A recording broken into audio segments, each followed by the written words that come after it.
sextortion? Sextortion. Somebody kind of blackmailing somebody for sexual favors. Sextortion to me would be someone who's forced against their will to perform sexual acts, or like blackmailing them for sexual favors.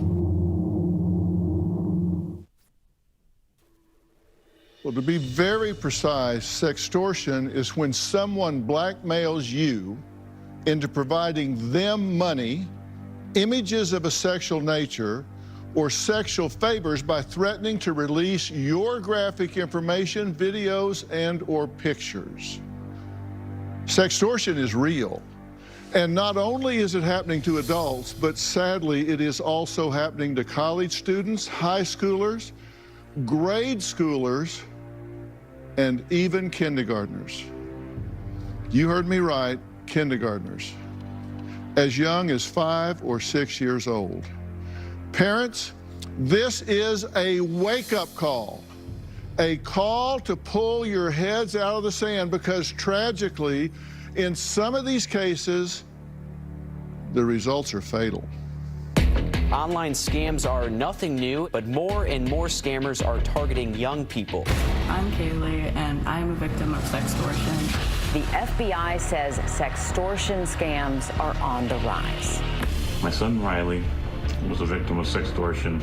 The most common sextortion scam is carried out over social media or playing games online. I was a victim of an online predator and sextortion.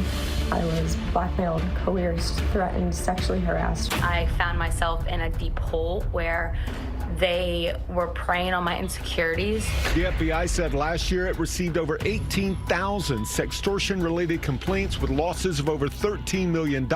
It's believed that there are thousands of other victims who will never tell anyone. My daughter is a victim in one of the largest child sexploitation enterprise cases in the U.S. history. She was targeted by more than 27 men. It'd be like, take off your bra, or I'm gonna send this picture to literally everybody that you know. I did it, and they would record me, and then they would have more footage to blackmail me with. He threatened me by saying he was gonna hurt my family or send them pictures. My son died when he was 15 years, 9 months, and 27 days old. He took his life, but he was murdered. Someone contacted him through Facebook Messenger and got him to send explicit photos and then extorted him. I lost my older son, Ryan Last. He was a straight-A student, a second-degree black belt, and an FFA chapter secretary. Ryan was our world, and I want to make sure that I do everything I can to protect other kids and families. Well, we're going to speak to the mothers you just saw, but first, joining me is Kaylee. She was targeted by an organized group of sextortionists from the ages of 12 to 16. Kaylee, I know this isn't easy for you, but I'm so glad you decided to share your story today, because it's estimated that 5% of school children today are somehow caught up in this. And that doesn't sound like a lot, 5%, right? Right. But I mean, that's a lot. Well, there are estimated 77 million kids in school today. You do the math, that's 3.5 million kids getting targeted by this, and you were one of them. So walk us through how this began for you. First off, I just want to say it is amazing meeting you, by the way, and thank you so much for having me on your show. Well, because I'm proud you're here to talk about this. So whenever I was like 12 years old, I got a laptop for Christmas. I was hanging out with my friend.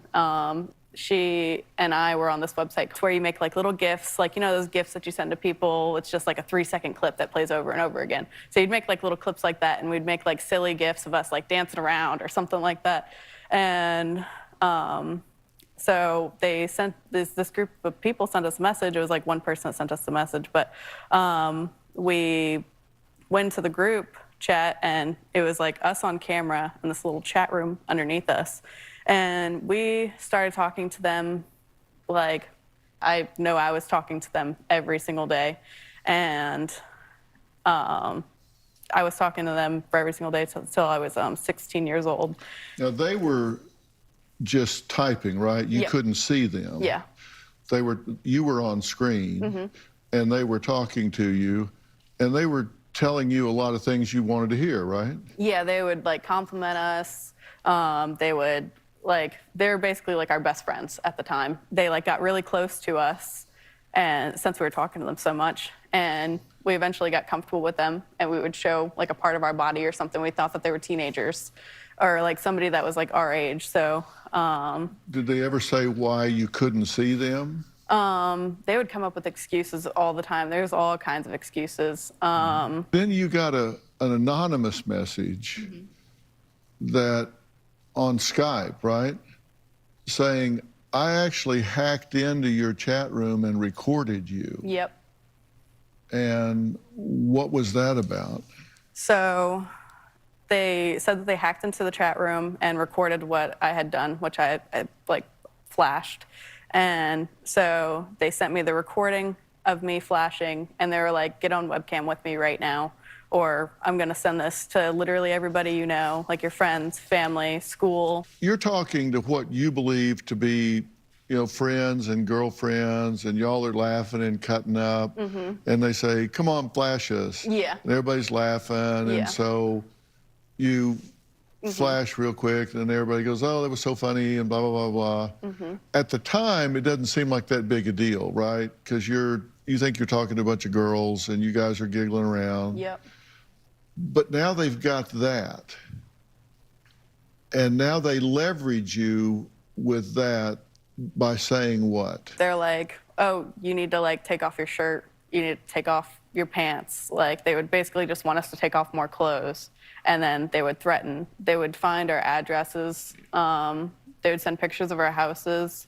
Okay, so now they've got you under a thumb. And Kaylee says that, remember, we're talking 12 years old here.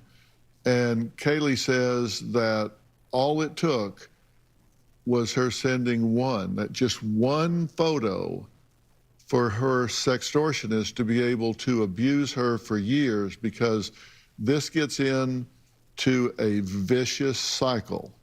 She says her blackmailers used an online tag team system to lure her and make sure she remained terrified of being exposed to parents, friends, school. And you're going to be shocked at how much they knew about her and how much of a system this was. We'll be right back. They didn't ask for money. They wanted images. And at one point, they wanted you to cut yourself. Yes, I've never told anybody what happened. When I was 12, I was on a website, and this person reached out to me, and they're like, hey, join our chat room. I got really close to these people. I started cutting off all my friends. Eventually, I got really comfortable with them, and they got me to flash them. So I flashed them, and then after that, that's whenever all the problems started. Well, today's discussion is a warning to parents. And when I say a warning to parents, I'm talking to you. This isn't something that happens to somebody else. It isn't about something that you hear about on the news or you read in the paper or you hear me talking about someone else's child. If your child has access to the internet, they are subject to predators. And you think your child might not be a victim of this despicable crime that's happening in homes across America right now, but trust me, they can be. They can be right now. And they won't rush to tell you about this because they're embarrassed, right? They're ashamed. It's a crime that targets children as young as 5 years old. 5. Now, think about that.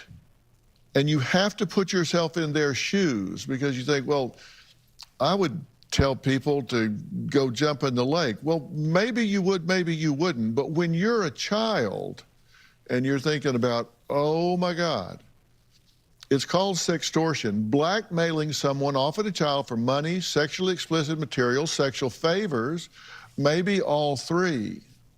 And the threats are not only just exposure, they showed you pictures of your house. Yep, they would show me pictures of my house. They would threaten with all kinds of things. So all you know, they've been sitting out at the curb taking pictures of your house. So at that age, you think, these people have been in front of my house. Oh, yeah. They have access to my parents. They would name off my parents. They would name off my cousins, my family members, and threatening to send it off to them, or like threatening to get them involved, or, you know, just anything that they could do to hold against me, really. And so you're embarrassed and ashamed here. So they said, we want you now to do something else, and then something else. Yep, and then they record what I do to, like, on camera. Like, they'll be like, oh, take off your shirt. And I'm like, I don't know what else to do in the situation. Like, I'm crying. I'm, like, telling them I do not want to do this. Like I'll, like, hang up on them, and then they'll, like, start sending more threats. They didn't ask for money. They wanted they never asked images. me for money. And at one point, they wanted you to cut yourself. Yes, that was one of their fetishes, was me hurting myself. And so they would make me go on camera and cut myself. And it became an addiction, and it just kept on getting worse and worse, and I ended up in the mental hospital because of it. Yeah. I had to get stitches because I hit my artery. Yeah, so they wanted you to go on and cut yourself, and they're watching this and videoing it. Mm-hmm. And you, of course, don't know what they're doing with the videos. Mm-mm. They just have them. And so then you got addicted to that, hit an artery at one point, so you had to... That was what the picture was whenever I got the stitches. Right. And then I got put in the mental hospital for a while. But I never told anybody what happened. They would single me out. Like, they'd be like, oh, like, if people found out what you did, they're going to disown you. They're not going to love you. Nobody's going to, like, they're just going to disown you. You're not going to be relevant to them anymore. And you're not going to have a family. They're going to put you on the streets. Like basically that, like, when the FBI came to my door whenever I was 19, I'd never told anybody, not my friends, nobody, what had happened, like, in all those years of being blackmailed, basically every day. So you're seeing therapists in the hospital, and you're talking about cutting, but you're not telling them why. You're not telling them you're being blackmailed. You're not saying anything. I just would be like, oh, I don't know, I'm depressed. I don't know. I would be like, I don't want to be alive anymore. It's just like a very dark part of my life because I didn't want to tell anybody. And you say that this sextortion ring has people that play different roles. There's like the blackmailer, like the evil, and then there's a protector. Yeah. That's kind of coming in and saying, hey, we're gonna get this stopped. I'm gonna help you out here. So you've got somebody that's giving you some hope. Yes. And then you got somebody that's still making demands, and the protector's saying, hey, just hang in there, play along. I'm gonna get this under control for you. Yep, they'll be like, oh, I'm gonna get their IP address and get them to, like, I'll shut down their computer and make it to where it doesn't work anymore so they can't blackmail you anymore. And so they would be my protector, and they would guard me from the blackmailers, and then I'd get blackmailed again. Okay, now Kaylee's mother, Angela, had no idea what her daughter had been through. Now, she stopped this when she was 16, and her mother had no idea until the FBI came knocking on her door. You will not believe what they eventually learned about Kaylee's blackmailers after the break.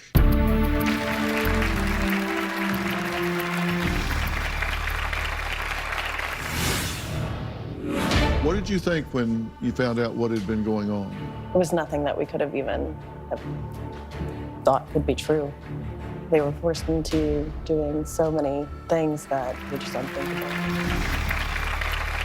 Well, we're talking to victims of something called sextortion.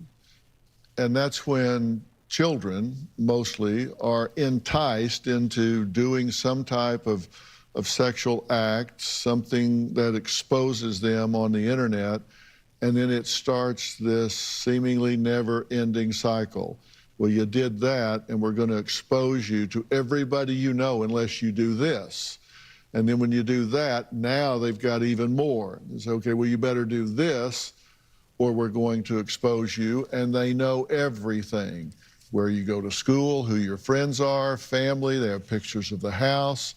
They're just all up in your life. Now, Kaylee was a victim from the age of 12 to 16.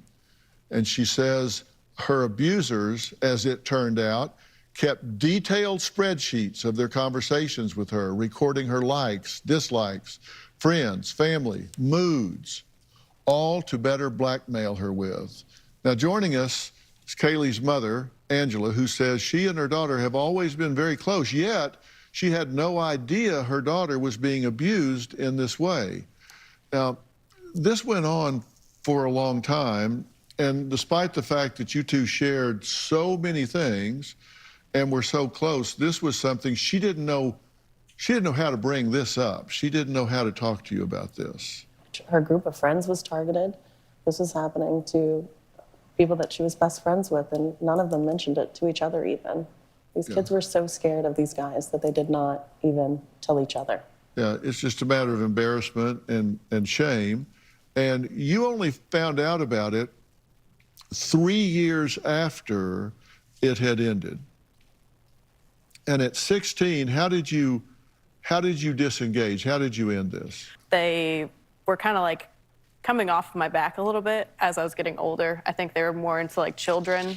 I'm just gonna close my laptop. I'm not going to touch it anymore. I'm just gonna put it to the side, delete all the apps off my phone, and just like kind of clear that from my life. And it pretty much worked. Right. It was a lot of it was a bluff on their part. Yeah. And did they expose anything? No, not really. Okay. There was this one time on Facebook that there was a nude posted of me on Facebook, and we were on vacation. And thankfully, like, my friend had called me and she was like, hey, like, you need to go get this picture taken down. Somebody posted this picture of you and they tagged you in it. And I was like, I'm on vacation. Like, I don't even have like internet right now. So I like got it taken down. I'm thinking that was kind of like something that they had done afterwards. Okay. To try to get my attention again. And then nothing happened after that until you were 19, and then there's a knock on the door, and that's when you found out the FBI came knocking on the door because they were working to bust this ring. Yeah. What did you think when you found out what had been going on? They didn't tell us how severe it was until we were in court with multiple other children and their parents. And then the kids were reading their victim impact statements, and it was nothing that we could have even have thought could be true. They were forced into doing so many things that are just unthinkable. The guys didn't stop with just taking nudes of the kids. They were starting to create content through blackmail. You said that there were more than 27 men in the group that were targeting kids who were caught, and that was the tip of the iceberg. They're still pursuing more. There's still another guy out there, Yeah. Viper, that's not been caught. Did you testify? Yes, I did. Uh-huh. And did you see some of these people? Oh, yeah. Whenever the first time I had gone to court, it was against 6 men. Right. And that was the thing that blew my mind, is that it was men, it wasn't children. Like, these people were like over 50 years old, just like sitting in the stand. And after I'd gone to court, it was hard for me to go to the grocery store and just like out in public, really, because it was crazy how normal they looked. Like, I had imagined them as like these monsters that like tore me to pieces mentally and physically. And going out in public, you don't know who is safe and who isn't safe. And it's just Because crazy. these look like everyday people, right? They had families. Some of them had kids. They were married. Normal life. These were highly educated. A lot of them were highly educated men, right? Oh, yeah. Oh, yeah. Some of them professed their love for the children in court. They said they believed that- love these children. Yeah. Next, Kaylee was hanging out with her friend Sierra when they both went online and met her abusers. So what Kaylee didn't know at the time, though, was that Sierra would soon become their victim as well. We're going to add Sierra to this conversation after the break. At some point, I was like, I don't want to do this anymore. I want to die. And he was like, do it. Like, let me watch. Like, that'd be hot. I got close to one particular guy, and being 13, having a crush is like, you're in love. And for about a year and a half, we talked every day. He asked me for a sexy picture, and what he said would change my life. He said, here's your mom, your dad, here's where they work, here's your sister, where she goes to school, here's your front door, and here's videos I took without your permission. And he said, if you do not do what I say, I will hurt you, I will hurt your family, and I will ruin your life. Well, Kaylee was hanging out with her friend Sierra when they innocently went online, and Kaylee was zeroed in on by predators. What she didn't know, though, was the same men who were targeting her also turned their attention to Sierra, and soon she became their victim as well. Now, joining us virtually is Sierra. Sierra, thank you so much for being here and talking about this. I know it would be a lot easier not to. Thank you for having me. Well, I appreciate it. And when this all started, you were how old? I was about to be 12. I was a little Okay. bit younger than Kaylee. All right. I was 11. You said they wanted you to cut your wrist and legs on camera. They wanted me to cut my legs and my arms on camera, and it was like a sexual thing for them. At some point, I was like, I don't want to do this anymore. I want to die. And he was like, do it. Like, let me watch. Like, that'd be hot. And at that point, I was like, what am I in? This is not who I thought it was. I don't know how to stop it. I'm scared. Like, what is there to do? And nobody knew, so I had nobody to talk to. And I'm really curious, and I'm asking this in the event that children are watching this right now that are in a similar situation, don't know what to think, don't know what to say to their parents, or how to disclose this. What were you saying to yourself at the time? Because you had no one to talk to. You were just alone with your own thoughts. What were you saying to yourself alone in your room? That how could this have happened to me? How could I have been so stupid to let this happen to me? I always believed, per my parents, that I was a very mature 11, 12, 13-year-old. So if they were saying this, why would I let this happen to myself? It's not your fault, and it's really hard not to feel alone. And what did you think would happen if you had gone to your parents and said, look, I made a bad decision, I did something I shouldn't have done, and I'm getting blackmailed? What did you think would happen? They would cast me out, hate me forever, and I would basically die of lack of love. And what did you think at the time? I thought that I'd get kicked out of the house. Like, they'd be like, oh, you're a really bad kid. We don't want you anymore. You know, like we're going to put you up for adoption or something. I don't know. Like, just get rid of me, basically. Yeah. But I know that my parents are, like, there for me. Like, the same with Sierra. Like, I know that my parents, like, love me and care for me. It's just like I don't know, like, the way that they were, like, drilling things into our brain made us think that our parents weren't there for us. What would have been your reaction if she had come to you with this? I would have found them. I would have found their IP addresses. I would have gone after them. Yeah. I would have gotten in touch with the FBI. I would have definitely not stopped until they were caught. There's no way it could have stopped me. Yeah, you would have had a reaction, but it wouldn't have been against her. Not at all. I think it's really important to say to parents out there that they should not judge their children for these things. This can be any child that this can happen to. So parents should know to be open and be supportive and not blame the child at all. Yeah, these are professionals. Parents put up their child holding the chalkboard, 7th grade, what school they go to, what sports they like. In the background, it's always their house. And everybody thinks it's innocent.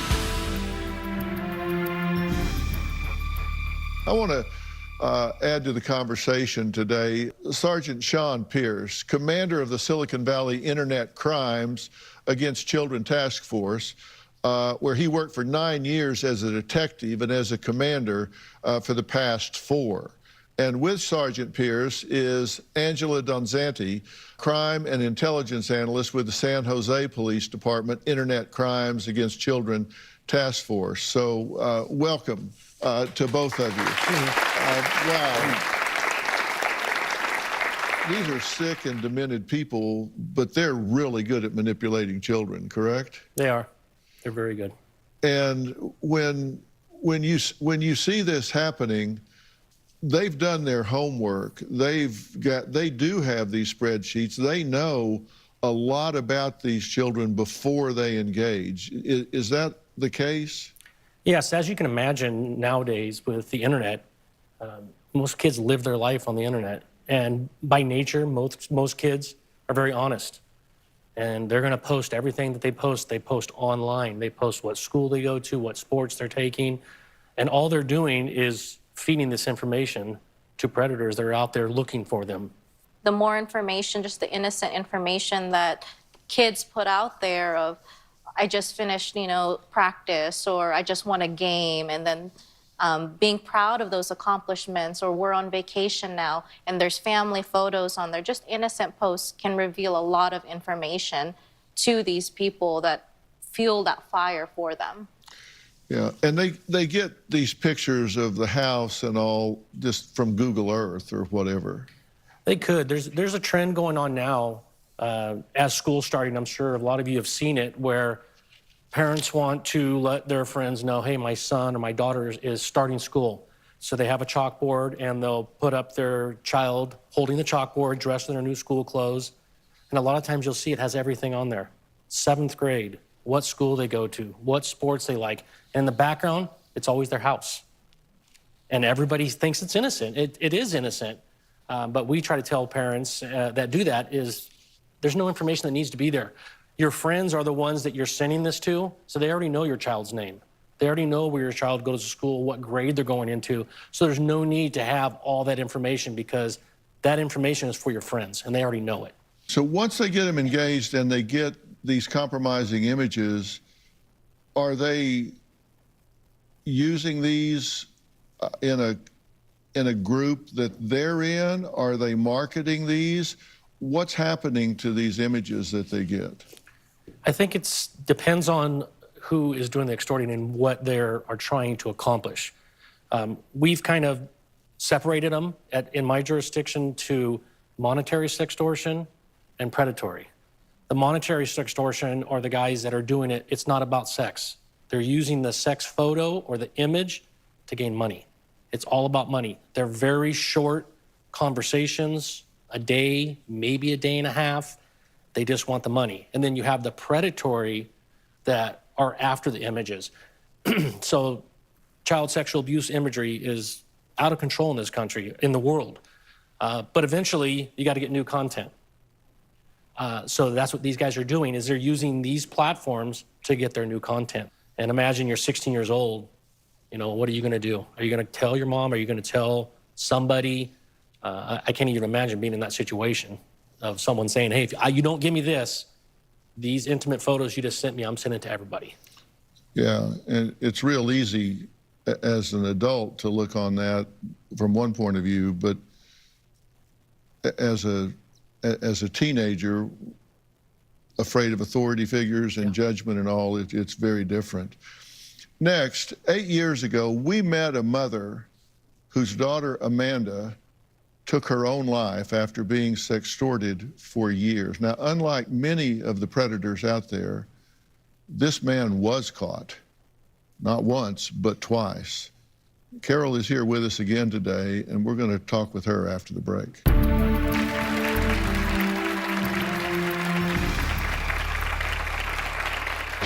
Amanda died by suicide on October the 10th of 2012. 5 weeks before her death, she left a black and white YouTube video that has probably garnered more than 50 million views around the world. And it was only after Amanda's death that all of a sudden the word sextortion came about.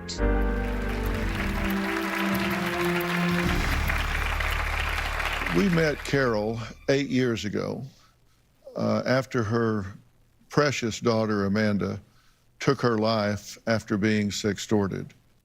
On December 23rd, 2010, a message came through my Facebook. I saw an image of my daughter bare-chested, and it was linked to an adult pornography site. At the time the image was taken, Amanda was 13 years of age. After the image was put out there on social media, Amanda started to feel really desperate, and she had major anxieties. Do you know how this picture was created to begin with? She thought she was talking to someone who was her peer and asked her to bare her chest. And when she did, that person took a photo at the other end. But then the threat came, right? Yes. If you don't show me more, I'm going to send that out. And then she felt trapped. Just 1 month after posting that video, Amanda committed suicide. Have you been able to track this person down? On April 17th, I got a phone call that a man had been arrested in the Netherlands and that there were going to be charges laid against him. He's also been charged with cyber extortion of other children. And there's about 40 different cases around the US, Canada, the Netherlands, and the UK.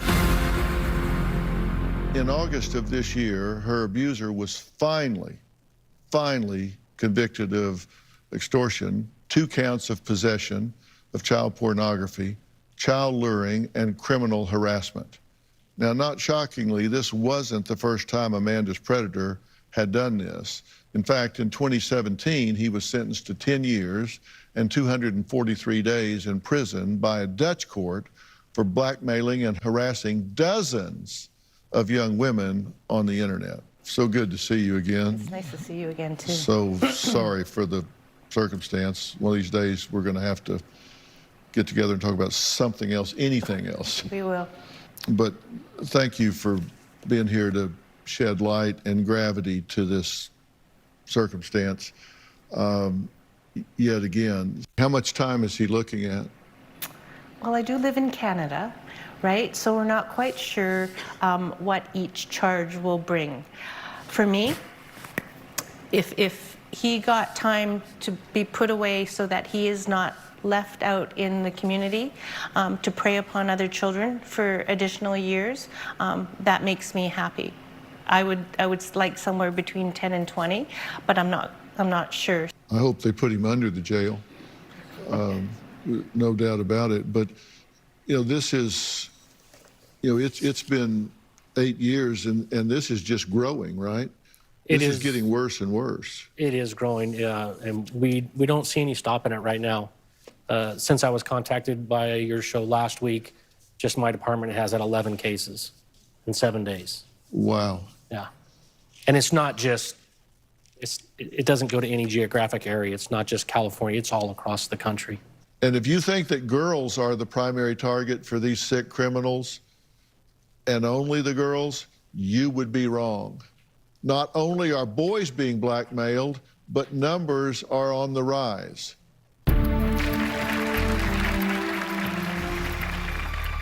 Look, we're out of time for today, but there was so much more to cover. So here's a sneak peek at what's happening tomorrow.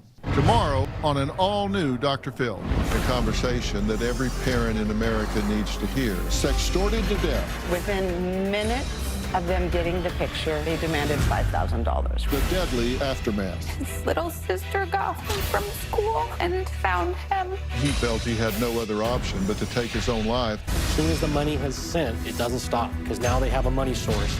This can happen to anyone. That's tomorrow. You do not want to miss that. We'll meet 2 sets of parents who say their sons were monetarily sextorted, and it only took a matter of hours after meeting and being manipulated by their abusers for the unthinkable to happen. Listen, this is a cautionary tale, and it's something that you, as parents, you know, I have parents ask me all the time, how much privacy do I need to give my children on the internet? How much do I need to respect their right to privacy? And it's your job to know where your kids are. And you just think about it this way. If your children are gone from the house, would you want to know where they are? Would you not? Would you know where your kids were? Well, when they're on the internet, they're always outside. They're always gone from the house because they could be talking to people anywhere. It's your job to know where they are. So what's their privacy rights? If they're writing a journal or something like that, that's one thing. If they're on that computer, you bought it. It's your job to know where they're going and who they're talking to. They may not recognize if they're being groomed. You will. Do you want to add something before we finish here? Yes. I think that it should be a real question to yourself on whether you're going to allow, at what age, your child to get on any form of chat online. And before you allow your child to be on chat, you should really have these conversations with them. You should Especially have with video games, plans for what happens with your child if these things happen. Yeah, and listen, they're playing video games. A lot of these controllers are interactive, which means they're internet accessible. So they can be back there playing a game, but if they're playing with other people, they can get into rooms and talk there. You just need to know, because as I've said before, they have the knowledge to use the internet, but not the wisdom. You may not have the knowledge, but you have the wisdom. Between you, maybe we can help them to remain safe. I want to thank all of my guests today. If you, your child, or someone you know is sextorted, call 911. You can also contact the National Center for Missing and Exploited Children at 1-800-THE-LOST or on their website, www.cybertipline.org. And if you or someone you know are struggling with depression or thoughts of suicide, you don't have to be alone. There is a new number to call in addition to the National Suicide Hotline, and that new number that you can call or text is 988, the new National Suicide Prevention Lifeline Hotline. For more information about today's episode, or if you want to share your story, log on to drphil.com.